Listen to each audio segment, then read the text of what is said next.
अब यात्रा कन्याकुमारी से हरियाणा तक पहुंची है और बहुत कुछ सीखने को मिला। बहुत लोगों से हम मिले और देश के दिल में जो है वो डायरेक्टली सुनने को मिला है हम सबको। हरियाणा में आपने रिस्पांस देखा, बहुत अच्छा रिस्पांस है, एनर्जेटिक एंथुजियास्टिक रिस्पांस है। शुरुआत की थी तो लोगों ने कहा कि देखिए केरला में जो रिस्पांस मिलेगा, जो केरला में रिस्पांस मिला वो कर्नाटक में नहीं मिलेगा, बीजेपी के स्टेट में नहीं मिलेगा। पता लगा कर्नाटक में केरला से भी बेहतर रिस्पांस।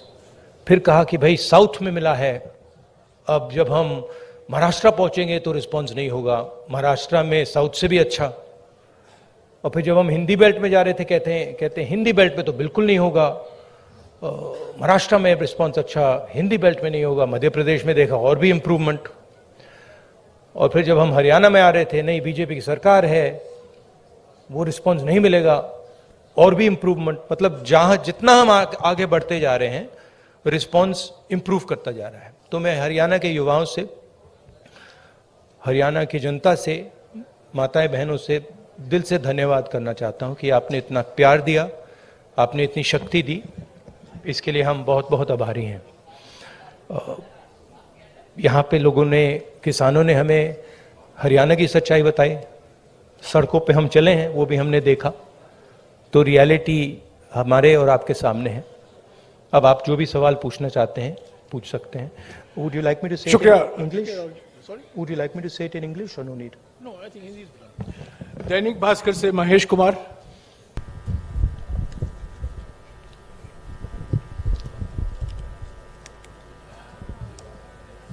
राहुल जी, आपने पानीपत में कहा था मन से, किसमें?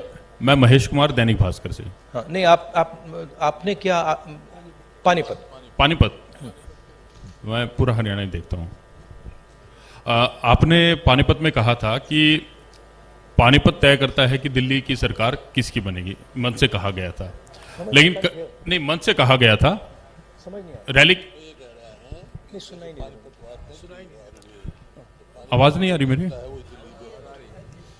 ओके, भाई थोड़ा माइक को एडजस्ट कर लीजिए। Just put the mic a bit. वो हैंड आप बोलिए प्लीज। आपने पानीपत में कहा, पानीपत में मन से कहा गया था कि पानीपत तय करता है कि दिल्ली में सरकार किसकी होगी। मैंने कहा पानीपत में मन से कहा गया था।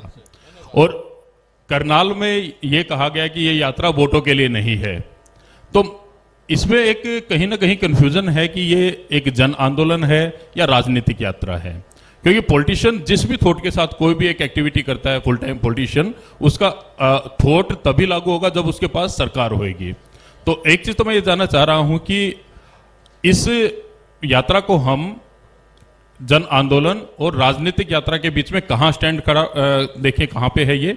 और इसके साथ ही ये चीज है कि एक माइलस्टोन है ये यात्रा, आपकी लाइफ टाइम का है। तो 30 जनवरी के बाद इस माइलस्टोन का टेक अवे पार्टी और आपके पास क्या होगा?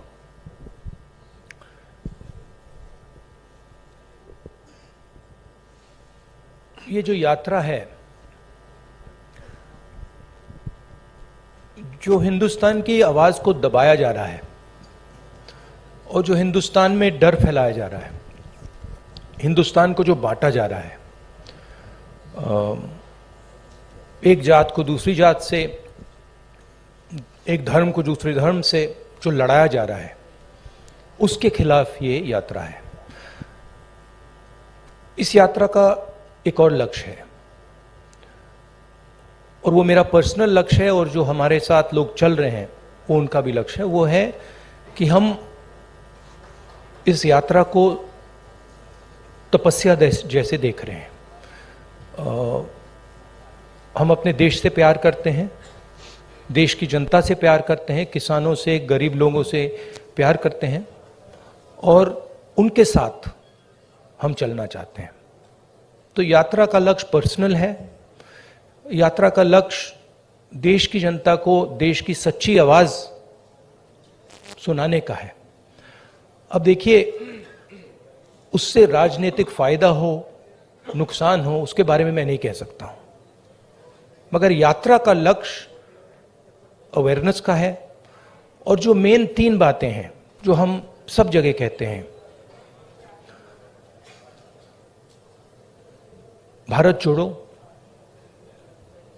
डर के खिलाफ खड़े हो, नफरत मत करो, ये एक मुद्दा है। दूसरा मुद्दा, जो हिंदुस्तान में इकोनॉमिक इनइक्वालिटी हो रही है, जो सारा का सारा धन मीडिया, दूसरे इंस्टीट्यूशंस, 2, 3, 4 लोगों के हाथ में है, इसके खिलाफ, और उसके जो नतीजे हैं, भयंकर जो अनएम्प्लॉयमेंट हो रहा है, तेजी से जो महंगाई बढ़ रही है, उसके खिलाफ ये यात्रा है। और लोगों को ये मालूम है कि भाई हिंदुस्तान में बेरोजगारी बढ़ रही है, तो उसका कारण है कि पूरा का पूरा धन 3, 4, 5 लोगों के हाथ में है, सबको मालूम है। लोगों को यह भी मालूम है कि वो जो धन का कंसंट्रेशन हो रहा है, पूरा का पूरा पूरी आर्थिक शक्ति जो 3, 4 लोगों के हाथ में जा रही है, उसका नतीजा बेरोजगारी है, उसका नतीजा महंगाई है। लोगों को कनेक्शन मालूम है। तो हम ये बात रखना चाहते हैं, और बहुत सक्सेसफुली ये बात यात्रा ने रखी है। इसलिए मैं आपसे कह रहा हूं कि जहां भी हम जा रहे हैं, यात्रा इंप्रूव हो रही है। तो अब ये हमारा लक्ष्य था। दैनिक जागरण से अश्विनी शर्मा, नहीं बताता हूं। देखिए,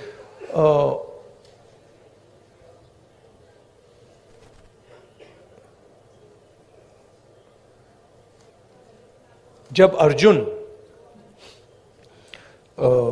मछली की आंख में तीर मार रहा था, तो उसने आपसे कहा, उसने कहा कि आंख में तीर मारने के बाद मैं क्या करूंगा? कहा था क्या? नहीं कहा था ना।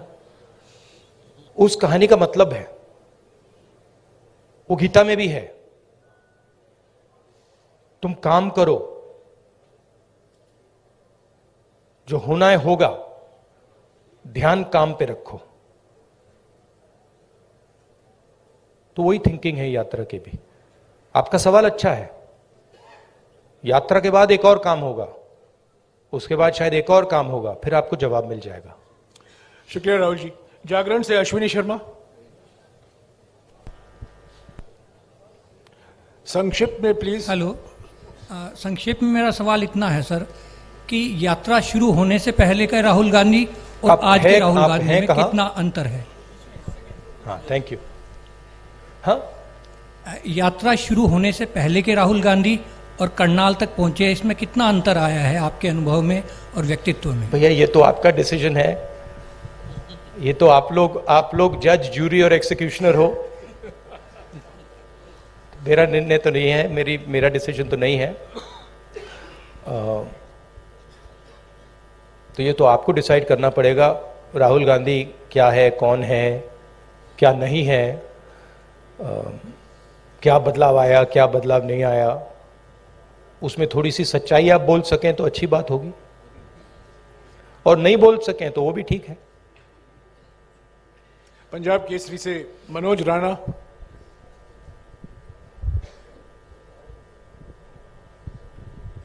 सर नमस्कार। मैं ये जानना चाहता हूँ, पूरी वैसे हरियाणा की जनता भी जानना चाहती है कि आगामी विधानसभा चुनाव में सीएम का चेहरा कौन रहेंगे कांग्रेस की तरफ से, क्योंकि भाजपा का तो उन्होंने क्लियर कर रखा है लगभग। हाँ जी, देखिए, मैंने प्रेस कॉन्फ्रेंसेस में 3-4 बार कहा है कि हमारा लक्ष्य यात्रा का है, और आप लोग डाइवर्ट करने की कोशिश करते हो। पता नहीं, आप यात्रा को दिखाते ही नहीं हो। आपको कहा गया है कि भाई यात्रा को दिखाओ मत। सोशल मीडिया में मतलब बवाल मचा हुआ है, तूफान आया हुआ है, मगर नेशनल मीडिया में कुछ नहीं दिखाया जाता। और फिर आप प्रेस कॉन्फ्रेंस में आते हो, कहते हो भैया चलो एक डिस्ट्रैक्शन मारते हैं, सीएम कौन होगा, पीएम कौन होगा। अगला सवाल आएगा, पीएम कौन होगा, देख लेना, आएगा, पक्का आएगा कि डिस्ट्रैक्ट करना है भैया, सीएम कौन होगा, पीएम कौन होगा। फिर उसके बाद आएगा सवाल ऑपोजिशन यूनिटी नहीं है, वो भी आएगा। तो आप करिए जो आपको करना है, मुझे भी करना है काम। Thank you. अमर उजाला से सेवा सिंह। अब भैया पीएम वाला पूछिए, वो 3 हैं आपके, वो हर प्रेस कॉन्फ्रेंस में आते हैं। सीएम कौन, पीएम कौन? अमर उजाला से सेवा सिंह। राहुल जी नमस्कार। कहाँ है? हाँ हाँ जी, सॉरी। शेर यात्रा चल रही है, बहुत चर्चाएं हो रही है, लेकिन कांग्रेस के संगठन की भी उतनी चर्चा हो रही है कि मतलब आगे चुनाव की तैयारियों को देख रहे हैं लोग यात्रा के जोड़ के, तो संगठन की भी इतनी ही चर्चा हो रही है कि संगठन नहीं मतलब बन पा रहा, संगठन नहीं बन पा रहा है। जी सर, तो ये कब तक पॉसिबल होगा? कार्यकर्ता भी इंतजार में रहते हैं सर, मेहनत करने वाले। देखिए, सबसे पहले ये कहना कि संगठन नहीं है, ये तो बिल्कुल गलत है। संगठन तो मतलब सड़कों पे आपको दिख रहा है, सब जगह दिख रहा है। खारगे जी प्रेसिडेंट हैं, मैं कांग्रेस पार्टी का प्रेसिडेंट नहीं हूं, तो ये सवाल आपको खारगे जी से पूछना पड़ेगा कि एग्जैक्टली हरियाणा का संगठन में इंप्रूवमेंट कैसे लाई जाएगी। मैं हरियाणा के 3 डिजिटल न्यूज चैनल से सवाल पूछवाऊंगा। लोकवाणी से मनदीप पूनिया। हाँ जी, माइक दीजिएगा इनको जल्दी। नमस्कार। नमस्कार सर। सर, मैं आपसे ये सवाल पूछना चाहता हूं कि आप लगातार कह रहे हैं कि डर का माहौल है, नफरत फैल रही है, डर का माहौल है। आपकी सरकार छत्तीसगढ़ में है, वहां पर सोनी सोरी जो कि इंटरनेशनल ह्यूमन राइट एक्टिविस्ट मानी जाती हैं, उनके घर की बिजली काट दी गई है, वो अंधेरे में रह रही हैं। अभी कुछ दिन पहले वहां पर एक 19 साल के आदिवासी लड़के का छत्तीसगढ़ पुलिस एनकाउंटर करती है। तो डर का माहौल भी आपको दिख रहा है, और क्योंकि इस यात्रा से आप कह रहे हैं कि सिविल सोसाइटी, पत्रकार, वकील, जो भी सेक्शन डरा हुआ है, उसके आप दिल की, उसकी मन की उसको डर को आप कम करना चाहते हैं। तो सोनी सोरी जो कि इंटरनेशनल एक्टिविस्ट हैं, वो डर में वहां अंधेरे में बैठी हुई हैं, तो वहां आपकी सरकार है। बाकी अगर आपकी सरकार सेंटर में आ गई तो फिर वही जो छत्तीसगढ़ में रहा, क्या वही होगा? नहीं, सबसे पहली बात यह है, देखने की बात है कि ये जो आपने मेरे सामने सवाल रखा है, ये आप नरेंद्र मोदी जी के सामने रख सकते हैं क्या? सबसे पहली बात ये है। कहां रखे हैं आपने? नहीं, कवरेज एक व्यक्ति के सामने सवाल रखना और कवरेज करना में बहुत फर्क होता है। प्रधानमंत्री जी ने ऐसे कितने प्रेस कॉन्फ्रेंस किए हैं जहां पे कोई भी पत्रकार उनसे ऐसा सवाल पूछे। सबसे पहली बात यह है, ठीक है। दूसरी बात यह है कि मैं कह रहा हूं कि देश की जनता को बांटकर उनमें नफरत फैलाई जा रही है।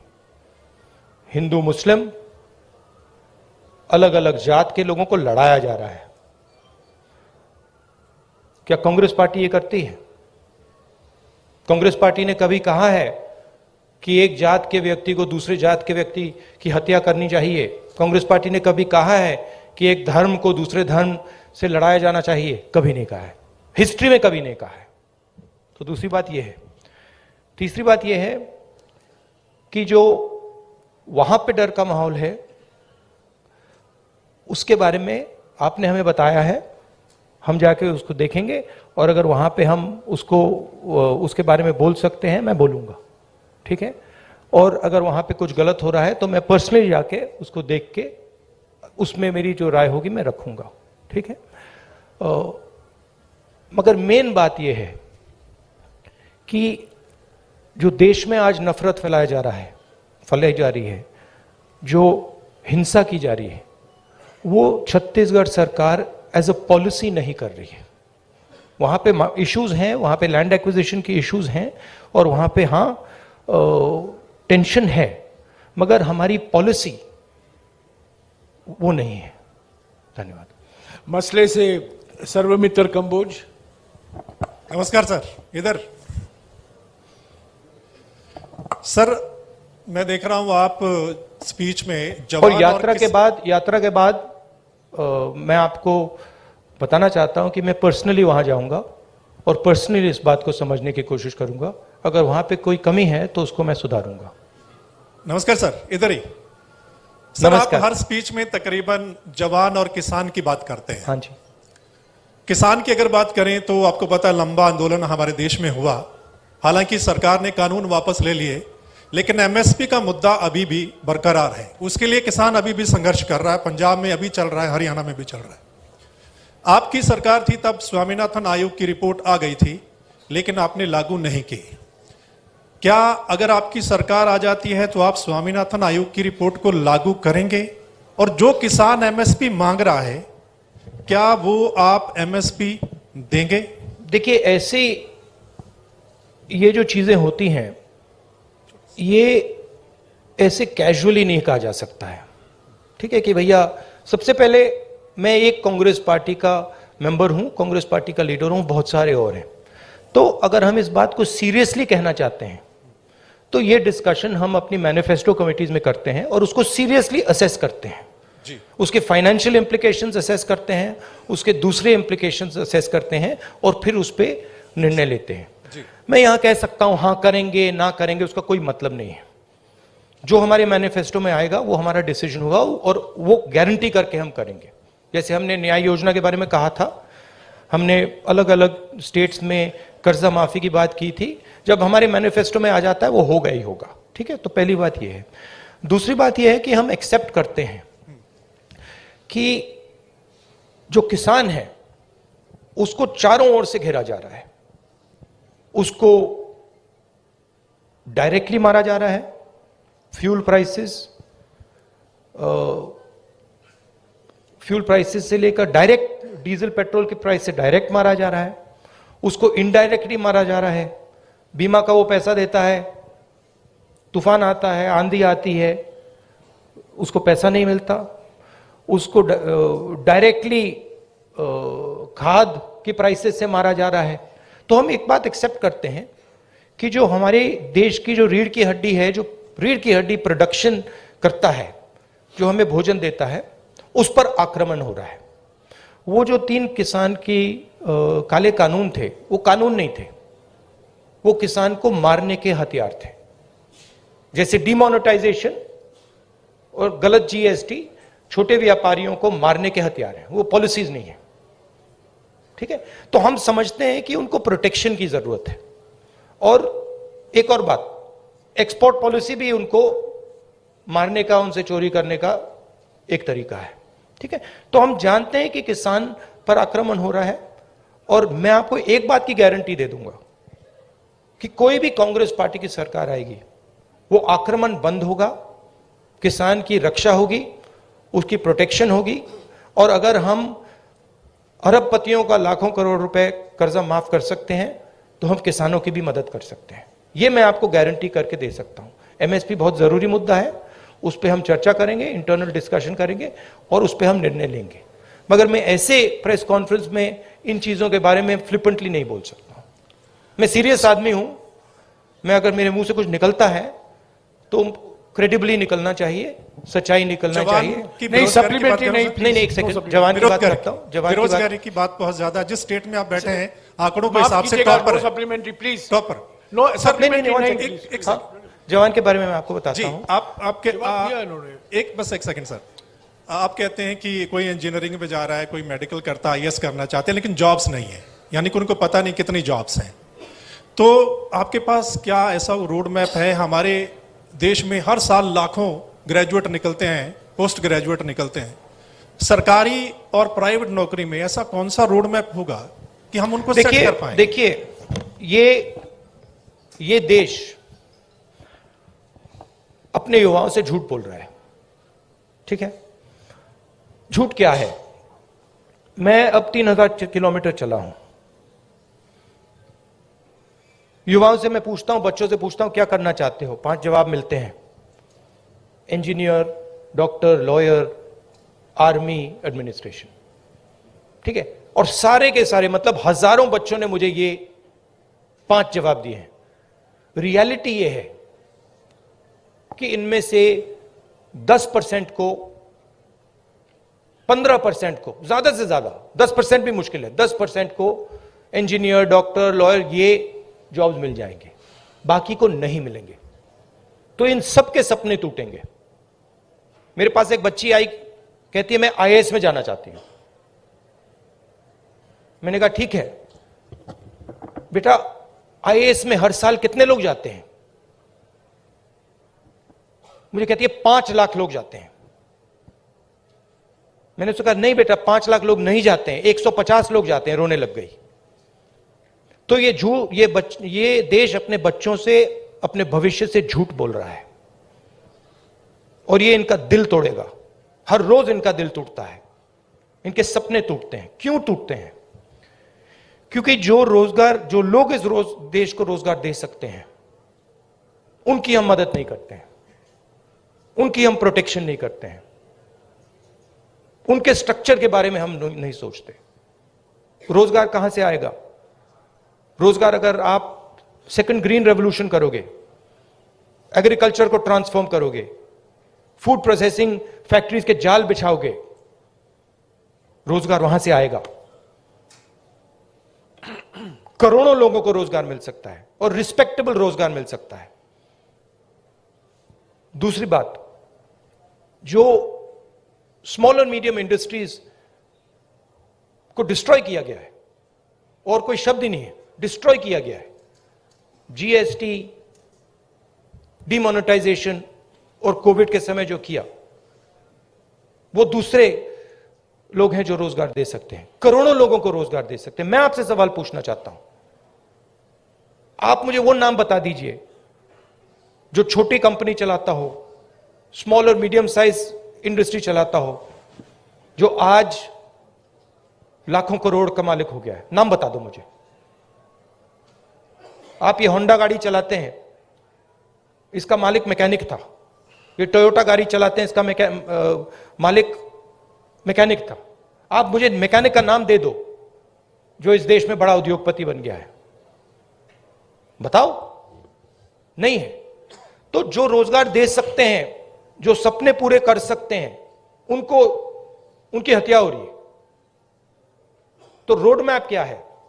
रोड मैप यह है कि जो स्मॉल और मीडियम इंडस्ट्री की बेस है हिंदुस्तान की, उसको प्रोटेक्ट करा जाए, उनको फाइनेंस दिया जाए, और ये जो छोटे छोटे बिजनेसेस हैं, इनको टेक्नोलॉजी के साथ ट्रांसफॉर्म करके इनमें से 5-10% को बड़े बिजनेसेस बना जाए। ये दूसरा रोड मैप है। तीसरा रोड मैप है कि हमारा जो शिक्षा का सिस्टम है, ये सिर्फ 5 चीजें सिखाने की कोशिश कर रहा है, मतलब 5 रास्ते दिखा रहा है। इस देश में लाखों रास्ते हैं। जिस दिन ये देश स्किल्स की रिस्पेक्ट करना शुरू कर जाए, उस दिन ये देश सच्चा सुपर पावर बन जाएगा। उस दिन तक ये सब खोखला है। इस देश में स्किल्स जो होती हैं, चाहे वो बढ़ई की हो, चाहे वो मैकेनिक की हो, किसी की भी हो, चाहे वो किसान की हो, उसकी कोई इज्जत नहीं करता है, उसका मजाक उड़ाते हैं, देखो ये क्या कर रहा है। जिस दिन वो हो जाएगा, उस दिन ये देश चाइना का मुकाबला कर जाएगा और यहां पे made in India, made in India, made in India सब जगह दिखना शुरू हो जाएगा। वो रोड मैप है। धन्यवाद। शुक्रिया राहुल जी। हमारे पास सिर्फ 10-12 मिनट है। सवाल संक्षिप्त में कीजिएगा और फिर से गुजारिश करूंगा सप्लीमेंट्री मत पूछेगा प्लीज। ये रैपिड फायर होना है। कई लोग को मौका देना चाहता हूं मैं। सत्य खबर से सत्य सिंह। सर नमस्ते। सर पिछले काफी समय से हम लोग देख रहे हैं कि जो कांग्रेस पहले डिफेंस मोड में रहती थी, अब अटैकिंग मोड में है। हर जगह पे जवाब दिया जा रहा है। आपकी टीम ये अच्छा काम कर रही है, पर मैं हरियाणा के संदर्भ में आपसे एक सवाल करना चाहता हूं और वो सेंटर से ही सवाल रहता है। अभी पीछे राज्यसभा का चुनाव था, अजय माकन जी ने चुनाव लड़ा था। उस समय में एक क्रॉस वोटिंग हुई थी। कांग्रेस के पास वोट पूरे थे, उसके बावजूद कांग्रेस अपना राज्यसभा का सदस्य नहीं भेज पाई थी। उस पे ना आज तक कोई जांच की बात आई है और ना अभी तक उस पे कोई कार्रवाई जैसी बात है। सर आपसे मैं ये जानना चाहता हूं, क्या इस प्रकार के मुद्दों पर भी, जिस प्रकार से देखिए सोशल मीडिया की बात करें, सोशल फेस बनाने की बात करें, कांग्रेस का जबरदस्त फेस होता जा रहा है, क्या ऐसे मुद्दों पर भी पार्टी में चर्चा होती है? Distraction attempt number 2। देखिए ये ऑर्गेनाइजेशनल मामला है।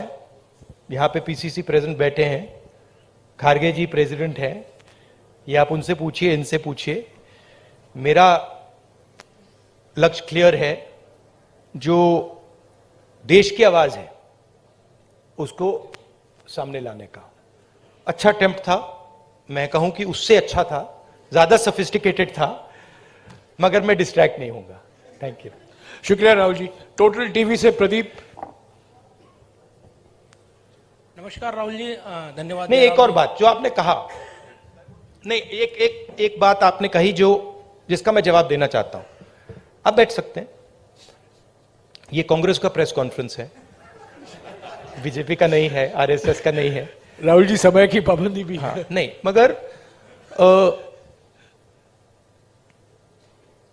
मैंने पहले कहा किसी प्रेस कॉन्फ्रेंस में, और आपने मुझे पूछा कि राहुल गांधी में कोई बदलाव आया।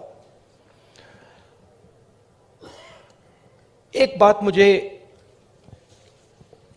बहुत गहराई से समझ आ गई है कि ये जो लड़ाई है, ये एक्चुअली राजनीतिक लड़ाई नहीं है। सुपरफिशियली ये राजनीतिक लड़ाई है। जब हम बीएसपी से लड़ते हैं या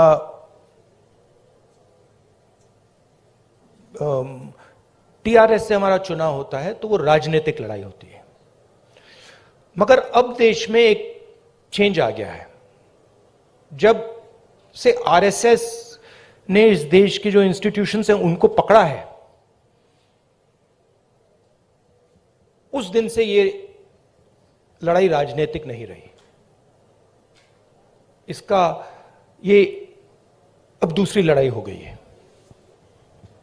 उसको आप विचारधारा की लड़ाई कह दीजिए, उसको आप धर्म की लड़ाई कह दीजिए, उसको आप कोई भी फ्रेमवर्क दे सकते हैं, मगर वो राजनीतिक लड़ाई नहीं है।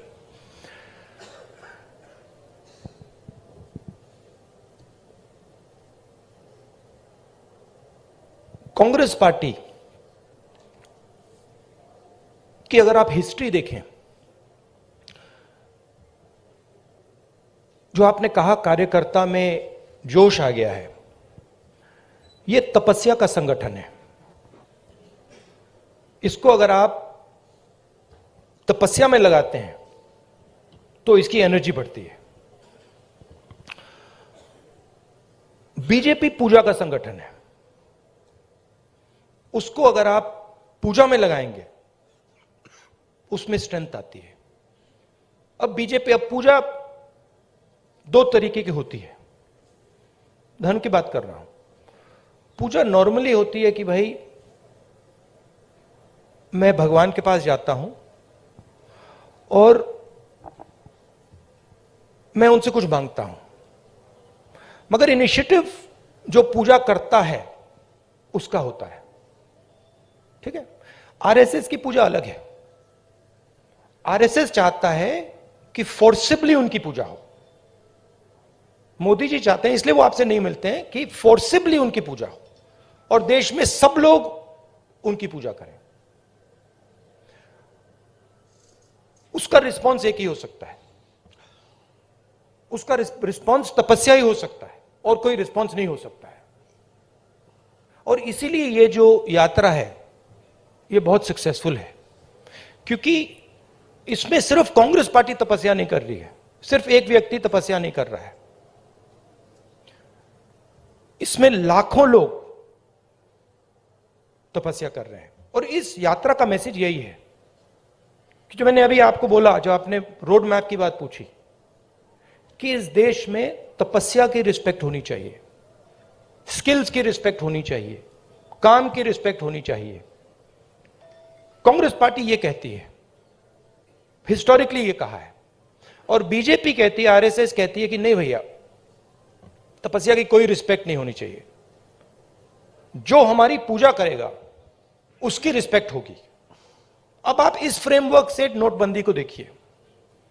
क्या नोटबंदी ने हिंदुस्तान के गरीब की तपस्या की रिस्पेक्ट की? बिल्कुल नहीं। वो तपस्या पर आक्रमण था। उसका मैसेज था किसान से, छोटे मजदूर से, छोटे व्यापारी से, भैया तू जितनी तपस्या करनी है तू कर ले, कुछ फर्क नहीं पड़ेगा, जला देंगे। और बीजेपी आरएसएस इस देश को फोर्स्ड पूजा की ओर ले जा रही है, धन का प्रयोग करके, इंस्टीट्यूशंस को कैप्चर करके, लोगों को डरा के, आप लोगों को डरा के। वो आपसे कह रहे हैं भैया तपस्या मत करो, आपसे कह रहे हैं आपकी जो तपस्या है, जो सच्चाई मतलब आपको अपने टेलीविजन स्क्रीन पे डालनी है, वो मत करो, मार देंगे, हमारी पूजा करो। इसीलिए प्रधानमंत्री जी आपके सामने नहीं आ सकते, क्योंकि उसमें आपकी तपस्या की झलक दिख जाएगी, कहीं ना कहीं से कोई सवाल पूछ जाएगा। तो ये लड़ाई है पूजा और तपस्या के बीच में। हमारा संगठन तपस्या का है, और अगर हमारे संगठन में कमी है तो तपस्या की कमी थी, और उस यात्रा ने इसको क्लियर कर दिया है कि यह तपस्या का संगठन है, वो पूजा का संगठन है। उनका वो काम है, हमारा ये काम है। राहुल जी नमस्कार। शुक्रिया राहुल जी। टोटल टीवी से प्रदीप। राहुल जी नमस्कार, मैं प्रदीप। और जयराम जी, ये जो आपने शिव जी की फोटो देखी होगी, ये आपने देखा है, ये सिंबल देखा है आपने, शिव जी की फोटो में देखा है, इसका मतलब क्या है? कोई बता सकता है?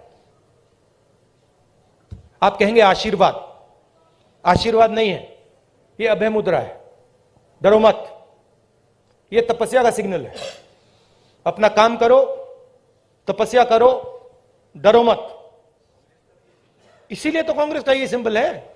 नहीं, आप हंस रहे हो, मैंने रिसर्च किया है, ये सिंबल कहां से आया, कैसे आया, मैं आपको किसी दिन बता दूंगा, आप हैरान हो जाओगे। अच्छा, आपने गुरु नानक की फोटो देखी है? उसमें भी आपने देखा होगा, देखिए ना। बुद्धा की फोटो देखी है? उसमें भी अभय मुद्रा। महावीर जी की फोटो देखी है? उसमें भी अभय मुद्रा। तो तपस्या डर में बहुत बड़ा गहरा लिंक है, और ये चाहते हैं, और ये इन्होंने पहले भी किया था। फ्रीडम की जो लड़ाई थी, आजादी की जो लड़ाई थी, वो तपस्या की लड़ाई थी, और इन्हीं लोगों ने अंग्रेजों से पूजा करवाई थी। तो हिस्ट्री है ये, उसको मिटाया नहीं जा सकता, रिपीट हो रही है। शुक्रिया राहुल जी। मेरा डर है कि मैं 5 अच्छा लगा मिनट में आपको? इसको जवाब खत्म अच्छा नहीं कर लगा पाऊंगा। आपको? राहुल जी, A1 5 मिनट है, सिर्फ 5 मिनट है प्लीज। फाइनली टोटल टीवी से प्रदीप। फाइनली जल्दी। धन्यवाद राहुल जी नमस्कार। जयराम जी धन्यवाद आपका सवाल पूछने का मौका देने के लिए।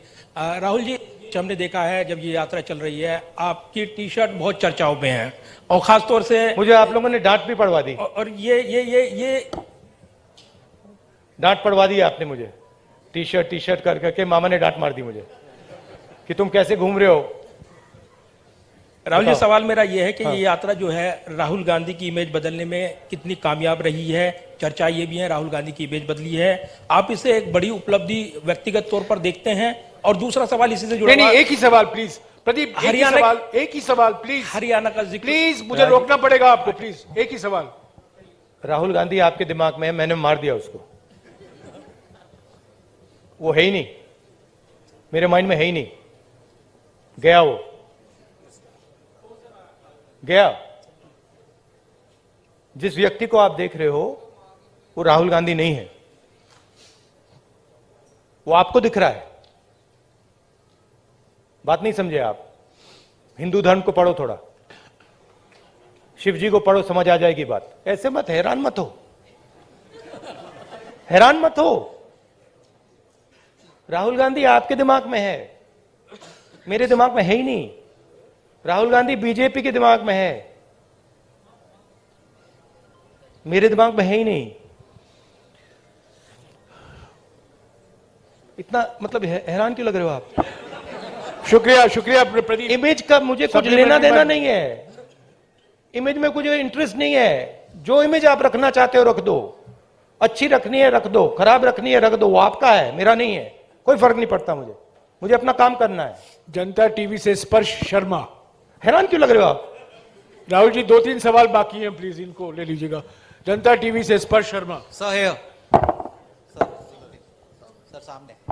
सर, मध्य प्रदेश को लेकर आपने कहा था कि जो सरकार है वहां पर बनती हुई नजर आएगी। हरियाणा में आप इतने दिन से घूम रहे हैं, हरियाणा को लेकर असेसमेंट किस तरीके का है आपका सर?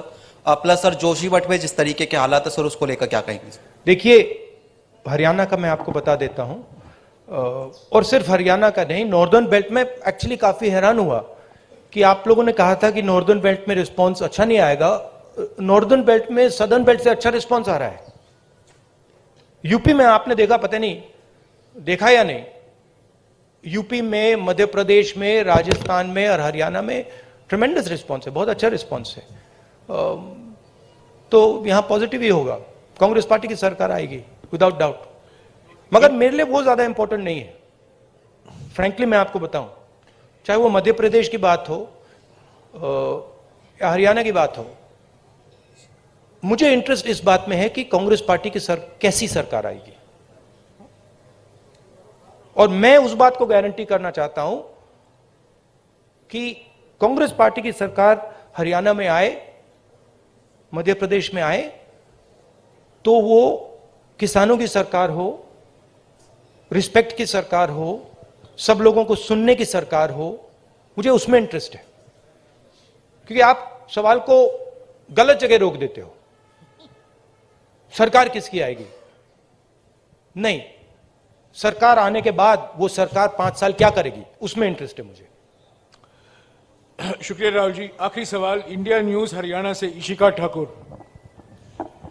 नमस्कार सर, आपने कहा कि अब लड़ाई तपस्या की है, राजनीतिक नहीं, तो क्या अब आप तपस्वी हो गए हैं? नहीं, मैं तपस्वी था, आप भी तपस्वी हैं।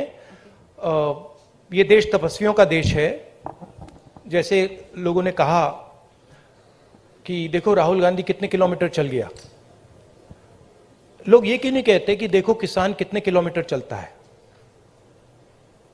हिंदुस्तान का कोई भी किसान नहीं है जो मुझसे ज्यादा नहीं चला है, एक नहीं है। हिंदुस्तान का ऐसा आप एक मजदूर नहीं मिलेगा आपको जो मुझसे कम चला है। हम ये क्यों नहीं कहते देखो देखो मजदूर कितने किलोमीटर चला है? क्योंकि हम तपस्या की रिस्पेक्ट नहीं करते हैं, मैं करता हूं। तो ये चेंज लाना है, और ये देश तपस्वियों का है, ये देश पुजारियों का नहीं है। रियलिटी इस देश की ये है। और अगर जैसे मैंने कहा इस देश को सुपर पावर बनना है, जो आप कहते रहते हो, तो तपस्वी की रिस्पेक्ट करनी पड़ेगी, उत्पादक की रिस्पेक्ट करनी पड़ेगी, उससे गले मिलना पड़ेगा, बैंक के दरवाजे उसके लिए खोलने पड़ेंगे, उसकी प्रोटेक्शन करनी पड़ेगी।